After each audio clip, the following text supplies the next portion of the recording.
time for Overtime. Stop what you're doing and listen. In the world of sports, it's all about the playmakers in today's headlines, from locals to the pros, with interviews from local standouts and sports all-stars across the country that will have you talking. Oh, my goodness. Touchdown. Hear from coaches to players, sports analysts, and broadcasters who are a part of the action every day. Overtime, now with Bert Ramin on ESPN 102.3 AM 1000 KSOO, Sioux Falls sports leader.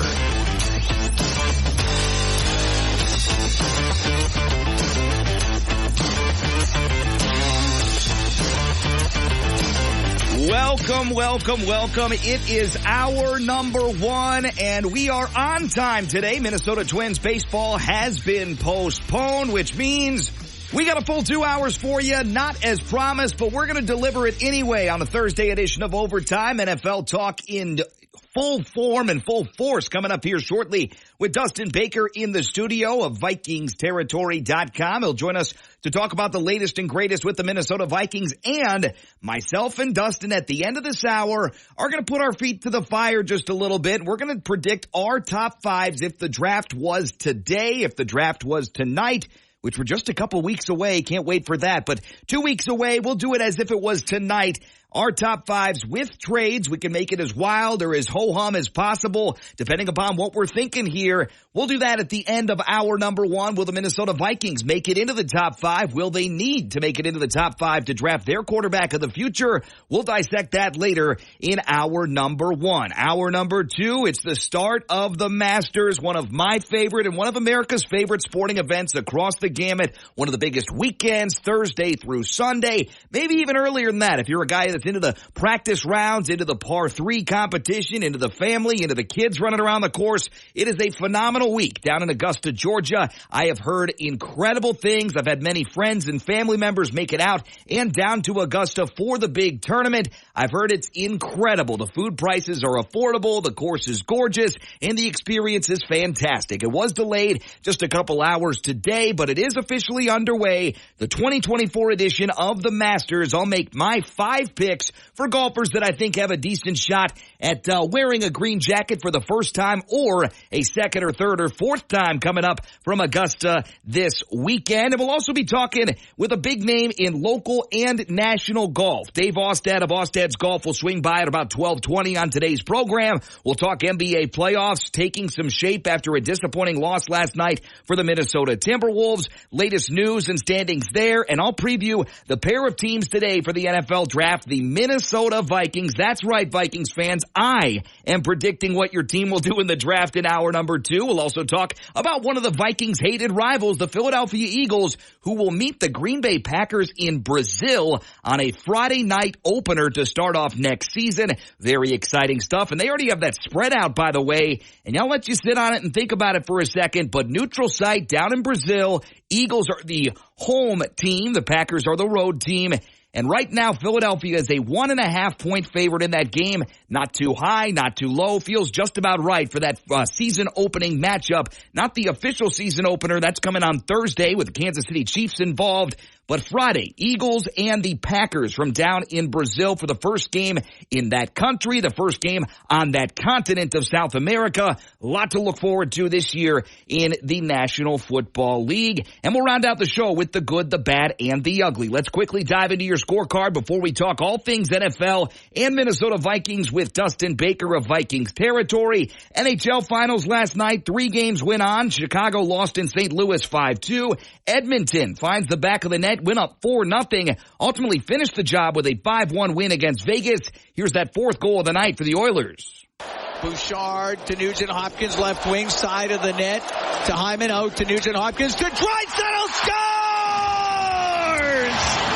Leon Draisaitl off the right side, gets his 41st of the year, it's 4-0 Oilers. Edmonton wins at 5-1. Their new record 48-24-5. Other final in overtime. Arizona over Vancouver 4-3. Tonight in the NHL, Red Wings at Penguins 6 o'clock on ESPN+. Jets at Stars 7 o'clock, same place. And a 9:30 start time, also streamable on ESPN+. The Kings are home to the Calgary Flames. Western Conference standings right now. The Stars, Avs, and Jets have locked up playoff spots in the Central. And the Canucks and Oilers have done the same in the Pacific Division. Wild card standings right now. now, the Kings hold the 3 spot in the Pacific with 93 points. Nashville has clinched a playoff berth and a wild card spot with 95. On the inside right now, inside track that is to a postseason berth, Vegas with 92 points, and the only team that can sneak their way in 3 points back with just a couple games to go, 3 games to go entirely for St. Louis. They've got 89 points. So Vegas, the team that's ahead of them, 4 games to play. St. Louis has 3 games to go, and they trail that team by 3 points right now. NBA Finals from yesterday. Dallas won in Miami, 111-92. The Milwaukee Bucks get a big win, 117-99. Bucks in the news for all sorts of reasons in the last couple of days. Giannis Antetokounmpo, here's the latest update on his injury. Giannis will miss the final 3 games of the regular season. And his ultimate return to the court is going to depend on how that calf injury heals over the next week and a half before the Milwaukee Bucks begin the first round of the playoffs. All sorts of bigs in and out of lineups. We saw the return of Joel Embiid. We should soon see the return of Karl Anthony Towns. And now Giannis for sure out the remainder of the regular season. The Milwaukee Bucks currently the 2 seed in the Eastern Conference. A big game last night for Minnesota and Denver from Mile High, and the Nuggets notched the win. They win it by 9, 116-107 the final. Here's last night's final call. Ballerina crowd to its feet. There's the Horde. Denver sits atop of the Western Conference. They take care of the Minnesota Timberwolves. The final tonight, 116-107. 2 games to go. Denver 116-107 winners. Their new record 56-24. Minnesota now a full game back at 55-25. Identical record to OKC. The Thunder won last night, dominant fashion over San Antonio, 127-89. So Denver in the driver's seat right now. Just a couple games to go in this regular season. Tonight in the NBA, Bulls at Pistons 6 o'clock, Knicks at Celtics at 6:30. You got the Warriors and Blazers at 9 o'clock, Pelicans at Kings same time, but you can watch that matchup on TNT. All sorts of news and nuggets from Major League Baseball. One big news item of yesterday, Minnesota Twins get themselves on the board with their first home win of the season. It was a big one, 3-2 the final, and Eddie Julian had a big day. And a pitch. Hit high in the air, left field, hit well. Back goes Hernandez to the wall, looks up, out of here. A 2-homer game for Edward Julian, and the Twins back on top, 3-2. And 3-2 would be the final yesterday. Minnesota now 4-6, 1-4 at home. They will no longer play today. That game was postponed as of this morning. Makeup date will be on Saturday. Other finals of note, Philadelphia beats up on St. Louis in St. Louis 4-3. Colorado lost at home to Arizona 5-3. White Sox fought tooth and nail but fall in extras at Cleveland 7-6. The Guardians are 9-3. Elsewhere, Kansas City, big win over visiting Houston, 11-2. Today and tonight in Major League Baseball, 12:10 the start. Brewers at Reds, Astros at Royals is a 1:10 start time. Now let's get to some NFL news. All sorts of news matriculating out today. We'll start with Rashee Rice, and there is a warrant out for his arrest following his involvement in that multi-car wreck with some injuries down in the Dallas suburban area. Here's the latest from Adam Schefter on Rashee, or not Adam Schefter, but ESPN on Rashee Rice's warrant for his arrest. Police in Dallas, Texas have issued arrest warrants for Chiefs receiver Rashee Rice and another man for their roles in a chain reaction car crash that left multiple people injured on March 30th. Rice was speeding in a Lamborghini along with Theodore Knox in a Corvette before the crash. They fled from the cars. Among the charges against Rice are aggravated assault and collision involving serious bodily injury. And again, we'll wait and see what comes out of said arrest and the conclusion of that investigation. Possible suspension for Rashee Rice. Who knows what comes out of the investigation as far as legal ramifications go. But as far as playing in the NFL again anytime soon, might be suspended by the Chiefs, might be suspended by the league. We will wait and see. The big news that broke in show prep this morning is that O.J. Simpson has officially passed away as of this morning after a battle with cancer, according to his family. Here's Adam Schefter with a focus on the football player as he passes away today, this morning. From a football standpoint, we all know the trial of the century, the scene that unfolded during the NBA Finals when the Knicks and Rockets were playing is a night that if you're old enough to remember, it was one of the nights you remember exactly where you were when all of this unfolded. It was an incredible time. From a football standpoint, before we even get to that, though, he was an incredible running back. Won the Heisman Trophy at USC in 1968. He established the then NCAA single-season rushing record. He went to Buffalo, where he won the NFL Most Valuable Player Award. Think about, in today's day and age, what that would be like for a running back to win MVP when he became the first player ever to rush for 2,000 yards in a season. He did it, 14 games. Now there's 17. That's Adam Schefter of ESPN, NFL reporter and insider, talking about O.J., the football player. O.J. Simpson passes away due to complications in cancer, fight with cancer at the age of 76. As of yesterday, passing away. And again, Simpson, of course, 1994 murders of his ex-wife and friends. He was charged with those murders, ultimately acquitted of the stabbing death of Nicole Brown Simpson and her friend Ronald Goldman in Los Angeles. Is one of the most sensational trials of the 20th century. We'll have more on that later in the show, but O.J. Simpson officially passed away yesterday at the age of 76. And as we welcome our friend Dustin Baker onto the show today, I wanted to play this clip and get your reaction and your take on it, because the guys this morning on Unsportsmanlike were going at it because Scottie Scheffler is one of the best golfers in the world. He's world number one of the favorites to win the Masters over the weekend. His wife is pregnant right now, and he is noted as saying, hey, if she goes into labor, if they make her way to the hospital, I'm withdrawing and I'm getting out of there and I'm going to be there for that big moment. Here's what the guys had to say. We'll get your response after this. Here's a clip from this morning on Unsportsmanlike. Well, I have no kids, but people have babies every day, B. Like, they just have kids every day. It's very common occurrence. It's not every day that I have a chance to add a second green jacket. He's only got one major win, and that was the Masters in 2022. So I can add another major win, add another green jacket. There's no way I'm passing that up. How does this play with your wife? Yeah, can you do us a favor? I don't give a damn. No. CC, can you text her? Hey, listen, we got food in the house. We got electricity. We got you like the light, the power? Yeah. You like the power. Gotta have power. No. You like where we live? Wait a second. These nice vacations we go on? Okay, cool. Let me take care of my business. Let me birdie 18. Exactly. Let me get this Super Bowl ring. Let me get this second Masters green jacket, and then we can talk. Chris Canty doing a great job of antagonizing a lot of people today, but when it comes to sports, there's such thing as priorities back and forth. I'm not saying that sports should ever be a priority over being with your significant other, bringing a life into the world. For somebody that's done that 3 times, and for yours truly, Dustin, obviously you've been in that situation. What do you say about that? It's a little bit different being a fan and saying, hey, I'm going to watch the game instead of going and being with my wife in labor.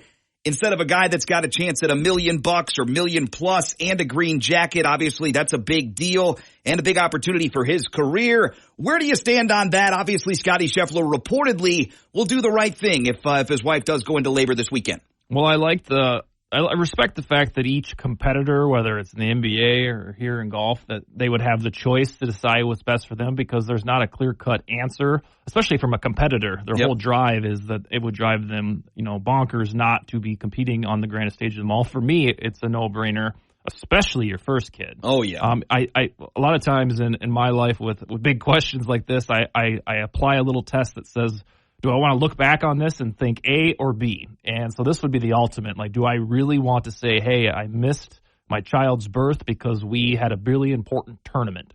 And it would be a no-brainer for me that I would tell my teammates, or in this case, I guess just my agent or whatever, like, I'm not doing this one if my wife goes into labor. And I wouldn't think twice about it. But I can understand why obsessed competitors would say, you know what, I have this agreement with my wife that we'll see how it goes, but for me, I would ultimately be there no matter what for the birth of any of my kids. And that's a moment that no dad or mom will ever forget. Obviously, I'm not condoning the take there from Chris Canty. Just thought it was pretty darn funny. And I'll say this, too.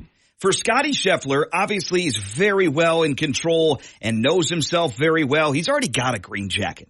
I don't think going and getting a second green jacket would outweigh the joy and the moment of having a kid. Now, if it's Rory McIlroy and he's tied for second or in first on the final day and that were to happen, maybe, just maybe, that might be an excuse to play that out and say, hey, son, hey, daughter, I won my first green jacket on your birthday, or I won it the next day. I missed it, and I hate that I missed it.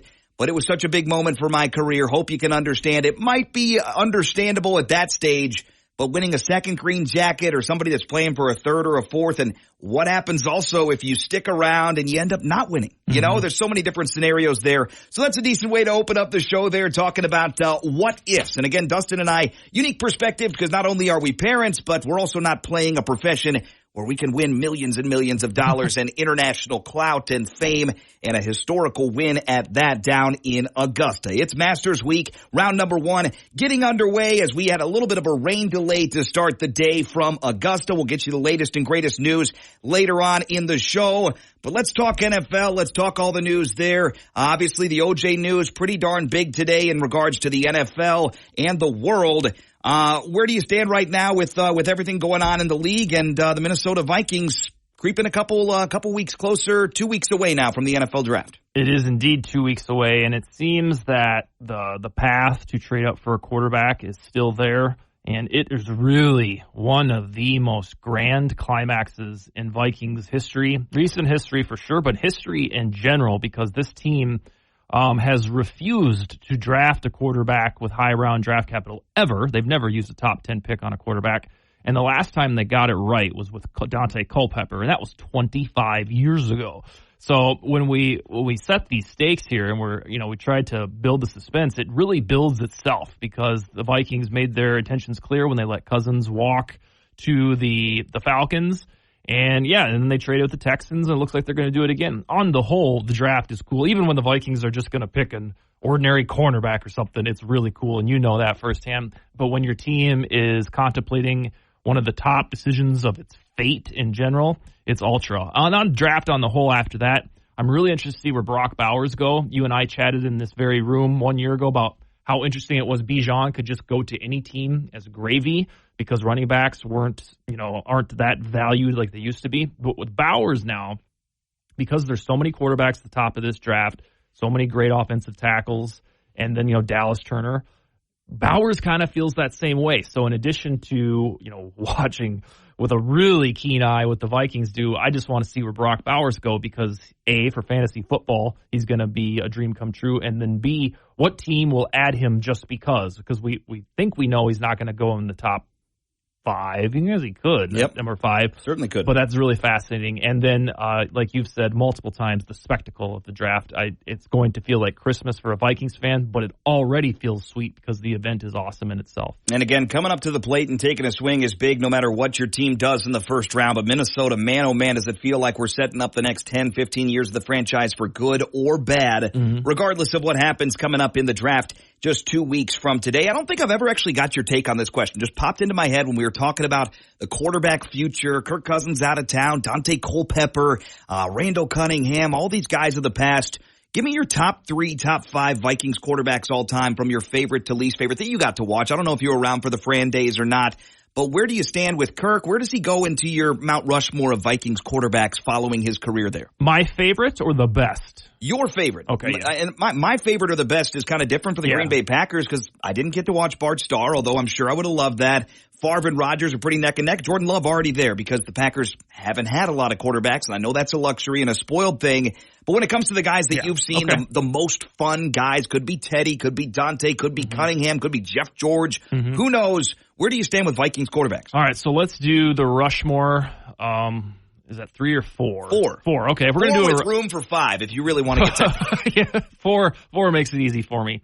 So certainly Randall Cunningham is on there. He was my favorite football player before he joined the Vikings. Before I was a Vikings fan, I thought it was so cool that there was one quarterback who would run the football. And, I'm talking I was like 6, 7, 8 years old.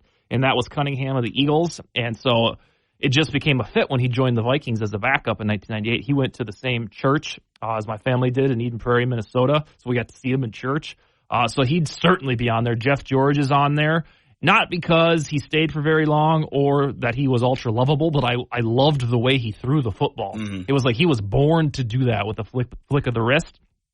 After that, close your ears, Brett Favre for those 2 seasons, the 1 season especially. That aura of Vikings football was so unmatched because he really seemed to enjoy being a Viking, and they came, a fingernail within reaching the Super Bowl. And then Certainly not Bradford or Cousins. I would say the peak of Dante, because all of these guys are from my formative years, especially Dante, George, and Cunningham, as a kid or a teen. And Culpepper, once a year, when Cousins was quarterback, we'd have this stupid debate about, hey, who was better, Cousins or Culpepper? At the peak of his powers, Dante Culpepper was significantly better than Kirk Cousins. But Dante Culpepper wasn't really that consistent. And his peak was what, a year, maybe two? Yeah. He would show up to a season, and then he'd have fumbleitis. He wouldn't be that good in general. But in 2004 was his zenith, and that was like 39 touchdowns and 10 picks in an era where you don't really do that. So my Rushmore, and these are guys that I watched. If I was alive for Tarkenton, he would undoubtedly be on it. Sure. But Cunningham, George, Favre with the Vikings, and Dante Culpepper. Wow. It's pretty crazy that Culpepper's the only name on that list that was there for a significant period of time. Because if you ask people metric-wise, statistically, I feel like a lot of listeners out there will say, how are you going to leave Kirk Cousins off the top four? You look at stats and you look at wins and you look at everything else across the board, different era. But Kirk deserves to be in that top four, top three, top two best quarterbacks in franchise history. But you personally, more fun to watch those other guys. Yeah, and most of it is rooted because when you grow up, when I was watching Vikings football, those were the guys that I was like, wow. And then when we got to Cousins, I was already in my 30s, and he was already a divisive creature. So I became popular for defending Cousins, some of the bad takes about him.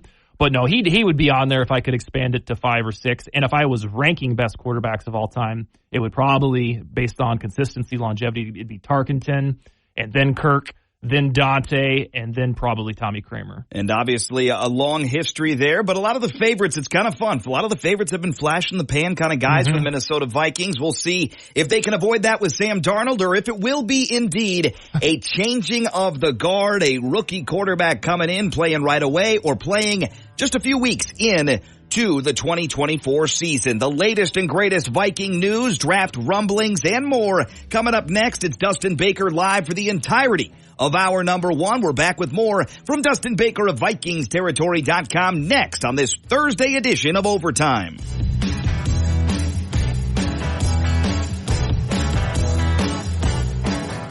Stream us online, stream us on the app. Streaming now. Overtime with Bert Ramin on ESPN 102.3 and AM 1000 KSOO. Sioux Falls sports leader.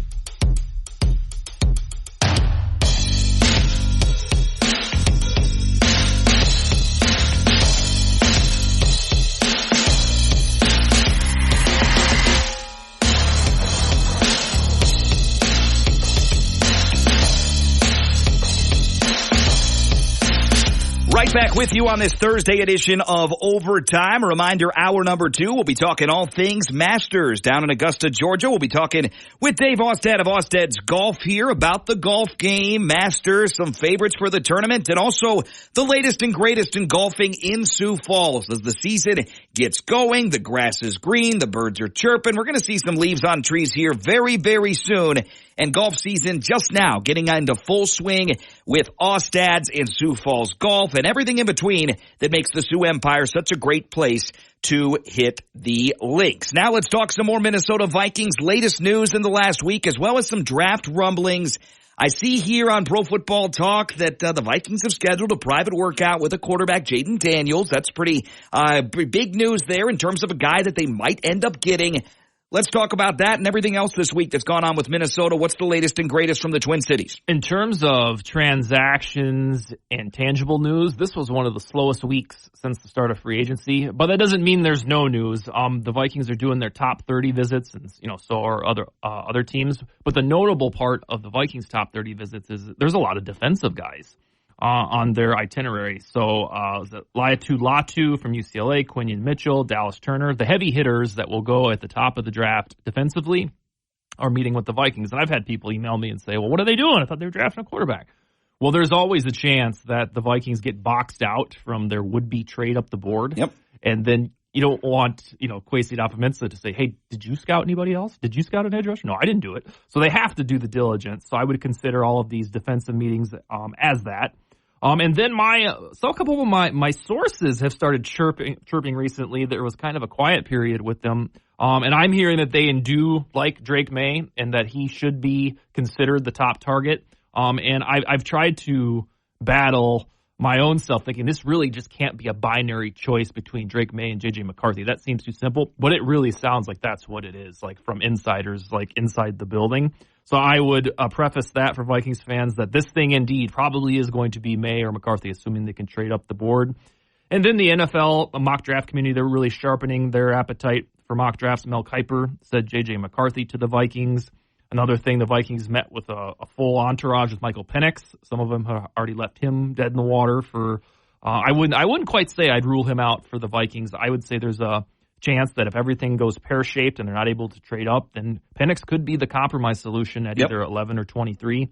And then Rick Spielman, he writes and records videos for the 33rd team, and he was on one in the last week since I talked to you. He suggested a Justin Jefferson trade should be on the table.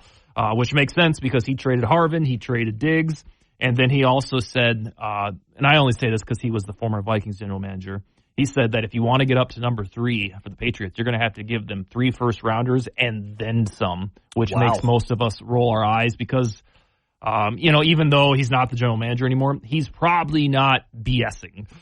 So he has to be taken into account. But yeah, they're all draft related. Go figure. No new free agents. But yeah, this is so exciting and we're only 2 weeks away. It's interesting too, because to your point, I wanted to reiterate and say again, a front office in the NFL has strong opinions. It's a bunch of guys and gals that get their minds together over several months. They dive into the analytics. They dive into the personalities and everything across the board. There's a chance that Minnesota has a first-round grade on just 2 quarterbacks or just 3 quarterbacks. And if 2 of those guys are gone and they can't get their third and New England selects their third preference at number 3, Minnesota might not take a quarterback in the first round at all. And that's okay, because if they don't like the guy, and that's the opinion of the front office and the opinion of everybody that's paid to do this job, and they're putting their jobs on the line by making these draft charts and all the statistical analyses of these guys, that's perfectly fine. Because as we've seen in years past, like with the Buffalo Bills when they drafted E.J. Manuel in the first round, their front office really liked E.J. Manuel. Didn't turn out, in hindsight's 2020. But we saw Will Levis drop. We saw Kenny Pickett drop a little bit. We saw, of course, Malik Willis drop out of the first round. There are a lot of teams and a lot of personalities involved here to where there are probably teams out there right now that don't have a first-round grade on Drake May. They don't have a first-round grade on J.J. McCarthy or Michael Penix or Bo Nix. I would assume that every NFL team has a first-round grade on Caleb Williams, but I could easily be wrong there. But to your point, the Minnesota Vikings could love Caleb Williams. They're not going to get him. They could love Jaden Daniels, might not get him.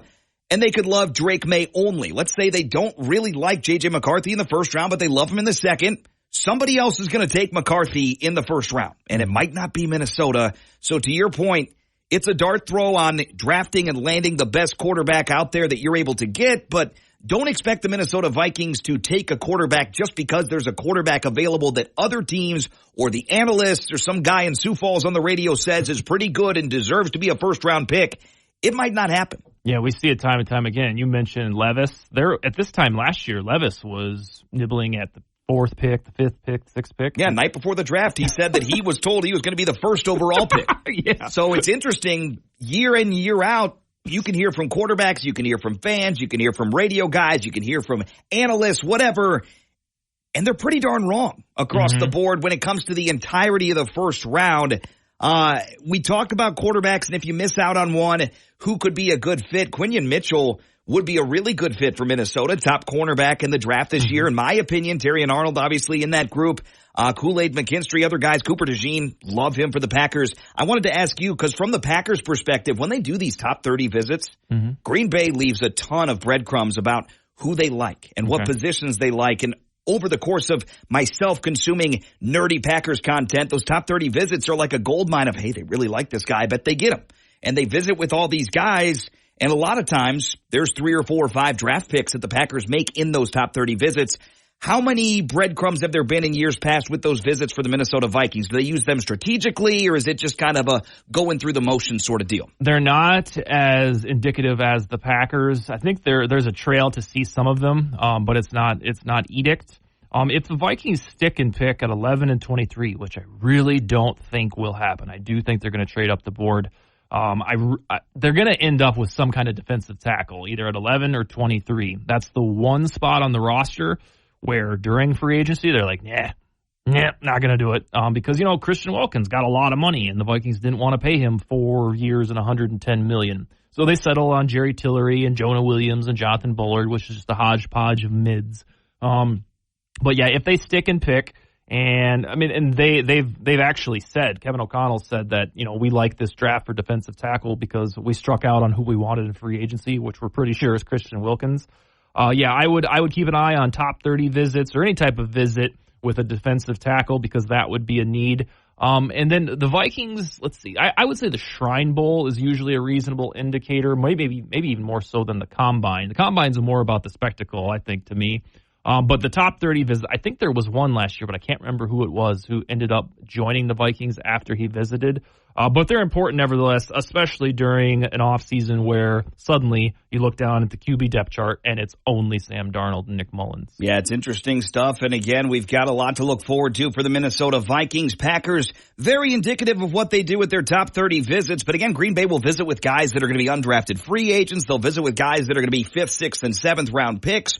We will wait and see. The Minnesota Vikings, of course, schedule isn't out yet. The Packers are opening the season down in Brazil against the Philadelphia Eagles. Kind of a change because in years past, the Packers have opened the season against the Vikings or against the Bears or against the Lions. Not the case this year. The Vikings don't have a whole lot of breadcrumbs on their schedule out, but we do have their opponents. We'll talk about their opponents and some other Minnesota Vikings-related topics coming up next. And to round out our number one, we'll continue our chat with Dustin. We're going to put our feet to the fire and go ahead and mock draft the top 5 with trades. If we think the Vikings are moving up, maybe the Broncos or the Raiders move up. We'll wait and see exactly what we come up with here. Dustin Baker of Vikings territory in for the entirety of our number one. We take the break, back with more of Overtime after this.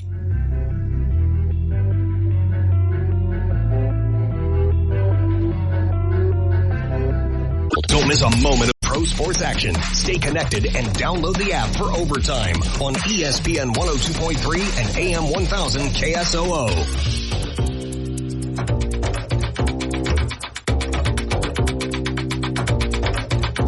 Right back with you on this Thursday edition of Overtime. You ever miss any of the show? Podcast links are always available, ESPNSiouxFalls.com or on the free ESPN Sioux Falls app. All sorts of great articles always at ESPNSiouxFalls.com, including our very own Sioux Falls Stampede getting a big shout out from the New York Yankees. What's that all about? Find out, ESPNSiouxFalls.com. Let's talk a little bit about the sport of football, broader strokes, also talk about the Minnesota Vikings opponents.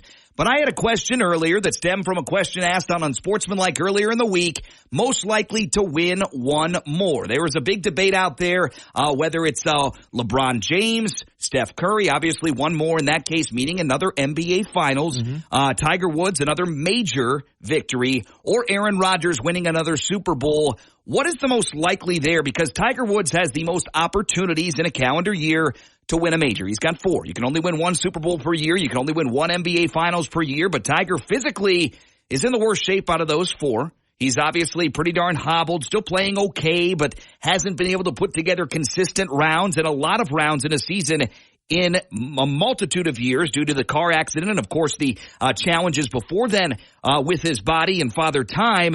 Rodgers coming off the Achilles injury. New York Jets pretty improved this year. LeBron and Steph probably not this year getting it done. What's your answer? They're most likely to win one more, the earliest. So Rodgers, if he was about 3 or 4 years younger, I would pick that one. But he's like 6 weeks younger than me, which means he's going to be 41 coming off the injury. So I can't in good faith be like, oh yeah, it's Rodgers and the Jets. If he was like 36, 37, I would probably choose them. No, Tiger, I think we were blessed to see that one triumphant victory. Was that like 6 years ago now? Well, 2019. So, okay. Yeah, five years ago. Yeah, that was probably, we got lucky to get that one. And then we're tugging at my heartstrings with LeBron because that is my guy. As much as I love the Vikings, I love LeBron James. And it's gonna be a homer pick, but I would say LeBron, because the way the Lakers have positioned themselves with their salary cap, they can go get another big star this summer. That's kind of why they stayed quiet at this trade deadline. Curry got his other one outside of Durant. I think that might put a bow on him unless he starts to chase rings, which doesn't feel like his MO. So I would say in the next 2 years, which presumably will be LeBron's final, that they go get a megastar this summer, and he's got one more left in him. So give me the Lakers or LeBron. See, my point was this. Tiger was either first or second just due to the number of opportunities he has, and then I would put either LeBron or Curry at one, and the reason I kind of flip them and flop them is it just depends on circumstantially what happens the remainder of their careers. If Steph goes somewhere and he's that Ray Allen dude off the bench that can drill a big three, or same thing for LeBron. If he goes and plays with Bronny, or if he goes in somewhere else and he becomes the sixth man of the year, or he becomes just that wily old vet that plays, 60, 65 games a season, we'll wait and see. I would say one of them probably a better chance than Tiger. Maybe not both of them, but that's kind of how I would put them right now. And of course, I always will root for Aaron Rodgers. We'll see if he can get that done. And there's an article right now at ESPN.com.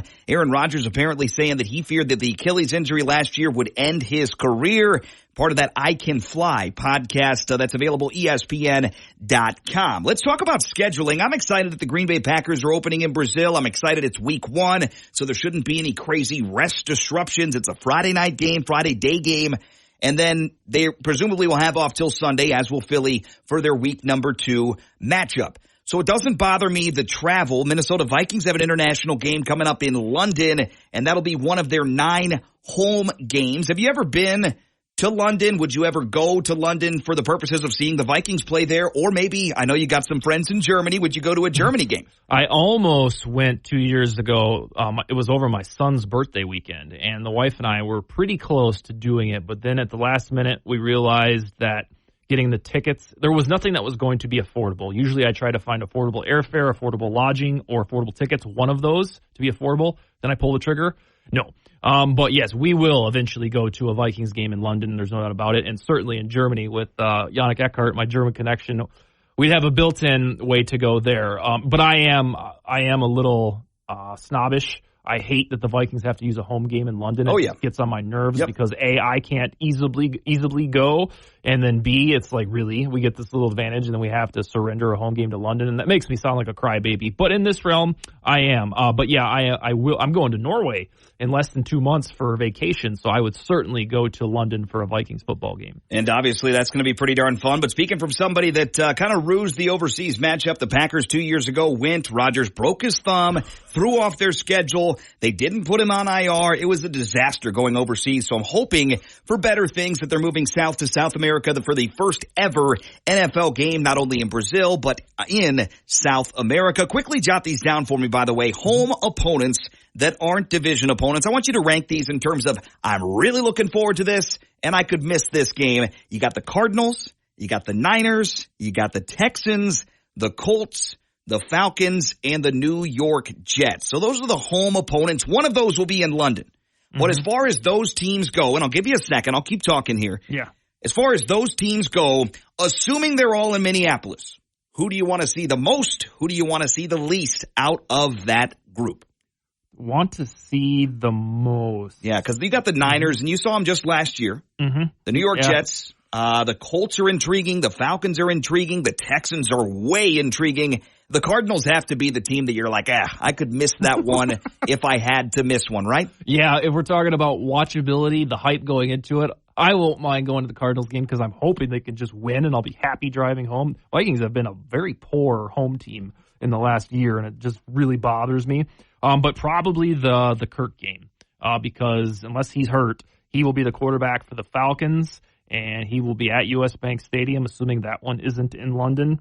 And then seeing Rodgers back in US Bank Stadium, we'll have to see how good the Jets are. I mean, these are a lot of good games. Yeah, they are. Houston won't be fun because they're too good. Yeah. It's not even going to be cool to see Stephon Diggs and Danielle Hunter and Case Keenum because they're going to be the big bad wolf. So normally I'd say, yeah, Houston, that'll be cool, but I think they're too good. And then San Francisco, mainly because it will be a sequel to last year when the Vikings had their shining star moment over the 49ers. This is a really good home slate of games because, by the way, you have Anthony Richardson and the Colts. And, of course, it will not be the Green Bay Packers home game for the Vikings in London because the Packers are already overseas. You can rule that one out, but the home opponents this year for Minnesota, Chicago, Detroit, Green Bay, the Cardinals, the Niners, the Texans, the Colts, the Falcons, and the New York Jets. We'll trickle out that Viking schedule and get that official announcement when it becomes official here on the show. When we come back, though, I'm going to do a mock. Dustin's going to do a mock of the top 5 with trades if the draft were tonight. We'll see if we differ at all here.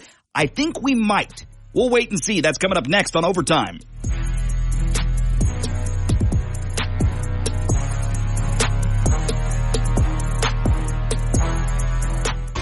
It's so convenient. Sports on the go. Download the free app now. This is ESPN 102.3 and AM 1000 KSOO, Sioux Falls sports leader.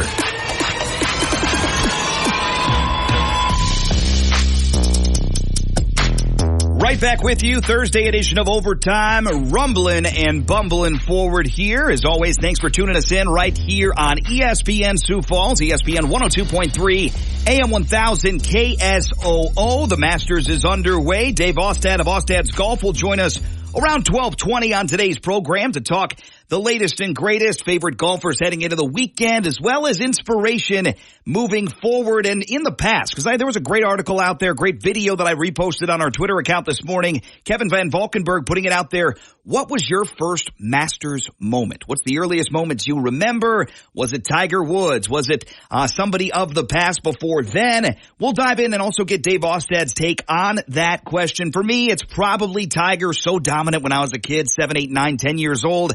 He made the Masters and that Sunday red moving forward into this 21st century. Now for the top 5 mock draft with trades if we want it. Let's talk National Football League. Dustin Baker in for his final segment of the day. Pick number 1. I think we're going to be on the same page here. Chicago Bears, Caleb Williams? Yes. One thing I want to say on that real quick, isn't it weird that we haven't done anything at all exploring the Bears just trading down a little bit to get Drake May? Yeah. Because they could do what they did last year. Yeah. And really stockpile the cabinet while also getting a really sweet quarterback. I mean, I understand that it was a choice between Fields and Caleb for them, but it's weird. We never heard a single thing about, hey, they're going to trade with the blah, blah, blahs, and they're going to get 2 more first-rounders. It was weird. And Chicago should, and I said this 5-6 months ago, maybe after they solidified the number 1 pick via the Panthers, they need to trade down from one of these picks. I still think they're a good candidate to trade down from 9. But I agree with you. If they have Caleb Williams even close to Drake May value-wise, might make more sense. And I don't know if this is true or not because it's from one of these aggregators I saw. I did see that the Washington Commanders made an offer to Chicago and it was rejected. But again, that could be complete and total drama and hearsay because you never know what you're going to get online, especially on Twitter, in regards to draft drama and rumors. Caleb Williams, Chicago. Number 2, Washington quarterback. I'm going with Jaden Daniels.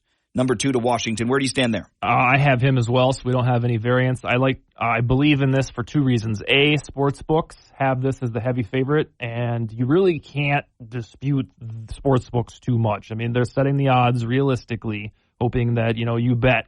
So the odds of Jaden Daniels to the Commanders are too proven to me, and then the idea that Cliff Kingsbury habitually has mobile quarterbacks at the helm, it just makes sense. Number 3 pick could be for sale with the New England Patriots. I said earlier in the week on the show, if I were the New England Patriots, new head coach, new front office, because Bill Belichick out of town, you got some time. Your roster is awful. You need to improve the team. You need to boost up your draft stock for the years to come.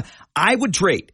But New England, of course, needs a quarterback in the worst way. They might be impatient there. I have them standing pat and taking Drake May at 3. What do you say about that one? I have my prediction on VikingsTerritory.com that says, and I might change this. I got 2 weeks to figure it out. Yep. I do think they will ultimately trade up with Elliott Wolf and the Patriots, the Vikings, that is, probably 3 first-rounders to the Patriots, and the Vikings will get Drake May. That is what I have. I have 2 weeks to decide if I want to come off that and have them trade like with number 5 to get J.J. McCarthy because it'll be cheaper. But right now, the Josh McCown thing, I keep coming back to it. They signed Sam Darnold, who is Josh McCown's buddy from the Jets, and then Josh McCown coached Drake May in high school. And if he wasn't on the team right now, I might be even money with McCarthy, but I just keep coming back to that. That has to mean something. And it might just very well mean something. And again, Josh McCown, they didn't hire him just for that because he's a good football coach. He was in the head coaching consideration for the Texans and the Panthers at one point recently, believe it or not, did interview for those spots. I have Minnesota moving to number 4. And I have him trading up with the Arizona Cardinals and Monty Ossenfort, who is a Laverne, Minnesota native, for whatever that's worth. I think Monty likes to make some deals. Arizona has 11 picks already. They'll have even more than that and into the future. I think it's 3 number ones for Minnesota to get to number 4, and they get J.J. McCarthy for me. It's McCarthy in May, but it's the best player available to you. I don't think Minnesota's going to be able to talk New England out of that 3 spot. If they want the quarterback, Minnesota picks 4th overall and gets J.J. McCarthy. Where are you at number 4? This one is where it actually gets tricky for me, where I had to go, I don't know what's going to happen. I think the McCarthy buzz is real. And right now you'd have the Raiders, Broncos, Giants, and maybe... Is there one other one I'm forgetting? There's plenty of teams out there, but those are probably the big ones. Yeah, the ones that would nibble at the sweepstakes. And I think here that the Broncos, for 2 first-rounders and something else, maybe a player, get up to the Cardinals spot and draft J.J. McCarthy, and they can start life after Russell Wilson. That has to be cheap at quarterback because they're paying that dude $80-something million. Number 5, the Chargers are in a good spot. They're in the top 5, but they're honestly kind of in a bad spot, depending upon how the quarterbacks fall. Because if those 4 go 1, 2, 3, 4, all of a sudden the Chargers pick might not be worth that much at number 5. They may have to stand pat. I think that's the case. I've got it Caleb Daniels, May, McCarthy in that order. Chargers have just about no one at wide receiver right now. Quentin Johnston still has potential. Disappointing rookie season. Marvin Harrison Jr. over Bowers at number 5 for me. They've got to find a running mate long term for Justin Herbert. They had Keenan Allen. They had Mike Williams. Sayonara to those 2. Marvin Harrison Jr., my 5th overall pick in this year's draft. I switched this at the last second when we were in commercial there. I had Marvin Harrison going to the Cardinals, but then I forgot about the Broncos, and I realized that Sean Payton probably needs his quarterback. So I, too, have Marvin Harrison going to the Chargers here. But if that doesn't happen, then you have the debate between like Malik Neighbors and Joe Alt, because you know one thing for sure is that Harbaugh likes to build his trenches. And if he selected Joe Alt, you'd have Rashawn Slater and Joe Alt, which would instantly become a top 3, top 5 OT duo in the sport. And it's interesting stuff. That's the top 5 across the board. We differed quite a bit there, but I can't wait for the next couple of weeks as we hammer out that top 5 of the NFL draft, or at least we think we will. It's going to be an absolute nightmare come 2 weeks from tonight. And the NFL draft from Detroit. Dustin, always great to have you, my friend. We'll do it again in a week. Yeah, 2 weeks is the main event, and I want everybody to get hyped for it. Can't wait for it. NFL draft again, the 25th through the 27th from Detroit. That's our top 5. We differed just a tad. A lot of quarterbacks, a lot of trades in the top 5, according to Dustin Baker and yours truly. You want to check Dustin out online at Dust Baker, VikingsTerritory.com, and great show, Vikes Now on YouTube, including a newly minted episode with Paul Allen, voice of the Minnesota Vikings up there. I even watched that because I've got respect for Dustin and Paul. I don't like the Vikings, but I watched a little bit of that. Great stuff as always. Vikes Now on YouTube. That's our number 1. We take the break. Highlights and headlines coming up. Masters Talk, the latest odds. I'll pick 5 golfers that I think have a good shot. Dave Ostad of Ostad's Golf will swing by. We'll also talk NBA playoff races and more. Hour number 2 of Overtime coming up next.